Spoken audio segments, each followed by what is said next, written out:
الحمدللہ الحمدللہ رب العالمین والصلاة والسلام علی سید الانبیاء والمرسلین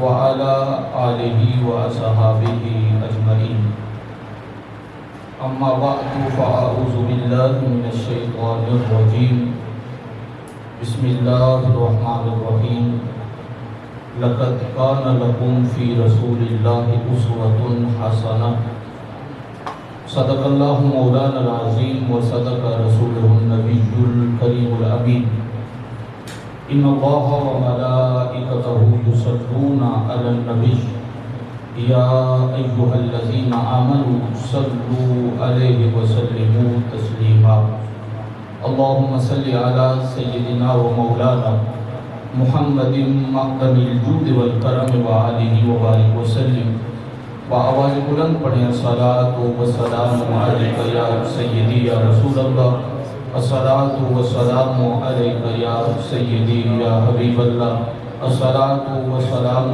علیک یا سیدی یا نور اللہ وعلی آلک واصحابک یا سیدی یا نبی اللہ۔ نہایت ہی واجب الاحترام، واجب التعظیم عزیز طلباء، معماران ملت، اس ادارہ حاضہ کے پرنسپل محترم المقام بھائی محمد سجاد میرالی صاحب، میں شکر گزار ہوں ادارہ حاضہ کی جملہ انتظامیہ کا کہ جنہوں نے بڑی محبت کی اور اس مقدس پروگرام کے اندر مجھ ناچیز کو مدعو کیا۔ وعدہ ہوا، اللہ تبارک و تعالیٰ نے وعدہ کو وفا کرنے کی توفیق عطا فرمائی ہے۔ آج کی یہ بابرکت اور مقدس محفل میلاد النبی صلی اللہ تعالی علیہ وآلہ وصحبہ وسلم انعقاد پذیر ہے یونیک سائنس کالج کبیر والا کے اندر۔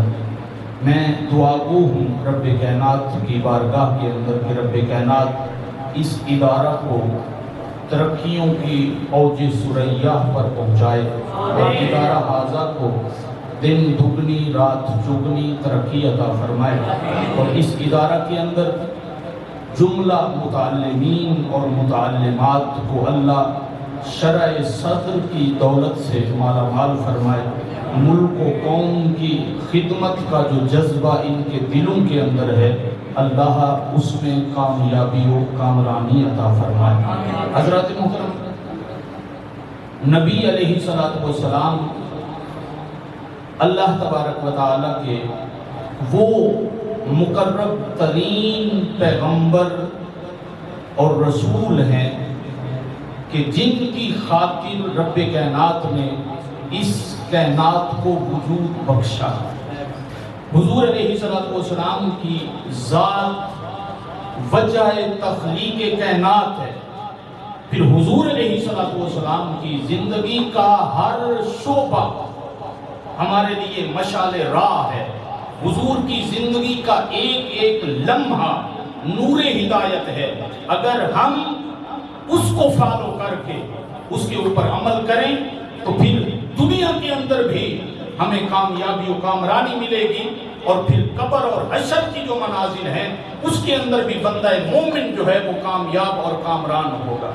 آج ضرورت ہے آج کے اس پرفتن دور کے اندر کہ ہم حضور علیہ السلام کے مبارک اسوہ پہ عمل کریں، اور اسوہ پہ عمل کرنے کی بہترین مثالیں حضور علیہ السلام کے مبارک زمانہ سے لے کر آج تک اکابرین امت نے پیش کی ہیں۔ حضور علیہ السلام نے زندگی کے ہر شعبے میں انسان کی رہنمائی فرمائی ہے۔ اگر کوئی ٹیچر ہے تو حضور علیہ السلام کائنات کے سب سے بڑے معلم بن کے آئے۔ اگر کوئی تاجر ہے تو میرے نبی علیہ السلام نے خود تجارت کر کے تجارت کے ایسے اصول وضع فرمائے کہ رہتی دنیا تک اگر تاجر ان اصولوں کو فالو کرتا ہے تو وہ دنیا کے اندر بھی کامیابی حاصل کرتا ہے اور آخرت کے اندر بھی کامیابی حاصل کرتا ہے.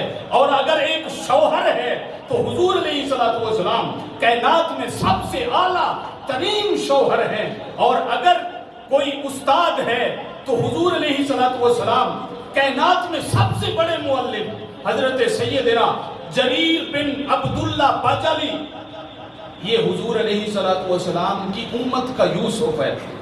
جس طرح حضرت سیدنا یوسف علیہ الصلوۃ والسلام کو اللہ تبارک و تعالیٰ نے بے مثال حسن عطا فرمایا تھا، بہترین حسین تھے آپ، ویسے ہی حضرت سیدنا جریر بن عبداللہ بجلی رضی اللہ تعالی عنہ حضور علیہ الصلوۃ والسلام کی امت کے بہترین حسین ہیں.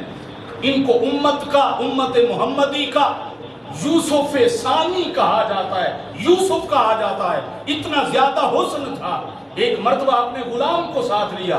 آپ میرے سامنے معماران ملت ہیں، آپ دیکھیں کہ ایک صحابی نے حضور علیہ الصلوۃ والسلام کی ذات کے ساتھ کیا ہوا وعدہ کس طرح نبھایا، اور اس کے اندر ہمارے لیے کیا سبق ہے. ایک دن اپنے غلام کو ساتھ لیا، فرمایا چلو سواری کے لیے ایک گھوڑا خریدتے ہیں. سواری کے لیے ایک گھوڑا خریدتے ہیں. بازار کے اندر آئے، مارکیٹ کے اندر آئے، گھوڑے دیکھتے رہے تو ایک گھوڑا پسند آ گیا. نوکر کو کہا، خادم کو کہا، یہ گھوڑا مجھے پسند ہے، اس کے مالک سے بات چیت کرو، اس کا سودا طے کرو. آج دیکھیں نا، ہم بھی دنیا کے بازار کے اندر جاتے ہیں، چیز کو خریدتے ہیں، بھاؤ تاؤ کرتے ہیں. اور میرے نبی علیہ الصلوۃ والسلام نے بھی فرمایا جب بھی تم جاؤ بازار کے اندر کوئی چیز خریدنی ہے تو اس کے اندر بھاؤ تاؤ کرو. بھاؤ تاؤ کا مطلب کیا ہے؟ بھاؤ تاؤ کا مطلب ہے کہ قیمت منہ مانگی نہیں دے دینی ہے.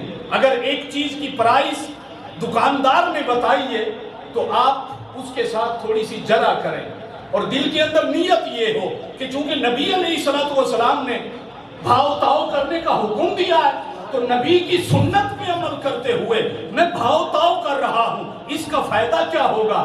چیز خریدیں گے یا نہیں خریدیں گے، لیکن حضور کی یہ سنت پہ عمل کرتے ہوئے بازار میں کھڑے کھڑے نامہ اعمال میں 100 شہیدوں کا ثواب لکھ دیا. سبحان اللہ. 100 شہیدوں کا، نعرہ رسالت، نعرہ حیدری، تاجدار ختم نبوت، تاجدار ختم نبوت. تو فرمایا بھاؤ تاؤ کرو. تو وہ غلام کو بھیجا، فرمایا جاؤ یہ گھوڑا مجھے بڑا پسند ہے، اس کی قیمت مقرر کرو. غلام چلا گیا، گھوڑے کے مالک کو ملا، بھاؤ تاؤ کیا، قیمت مقرر ہو گئی 300 درہم.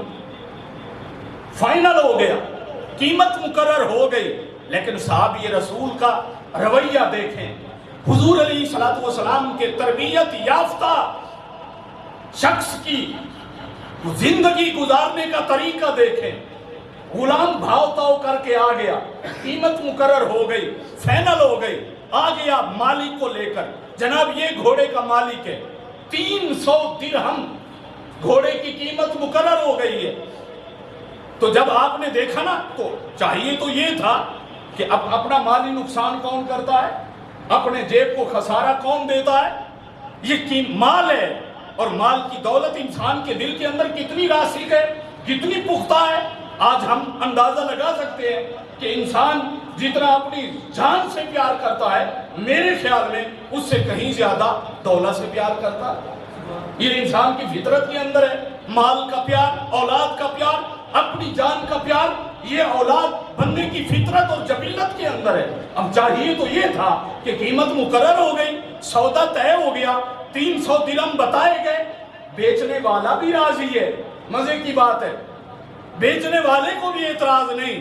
لیکن رسول اللہ کی تربیت کا اثر دیکھیں، یہاں بیچنے والا تو راضی ہے لیکن اس قیمت پہ خریدنے والا راضی نہیں ہے. سبحان اللہ. اس قیمت پہ خریدنے والا راضی نہیں. غلام نے کہا کہ جناب یہ گھوڑے کا مالک ہے، اس نے اس کے ساتھ بھاؤ تاؤ کر کے میں نے 300 درہم پہ یہ راضی ہو گیا، 300 درہم پہ یہ خریدنا چاہتا ہے. آپ نے مالک کو دیکھا، گھوڑے کو دیکھا، دل میں خیال آیا کہ یہ جو 300 درہم ہے نا، یہ اس گھوڑے کی قیمت کم لگائی گئی ہے، اس گھوڑے کی قیمت اصل قیمت سے کم لگائی گئی۔ فرمایا فارسوں کا خیر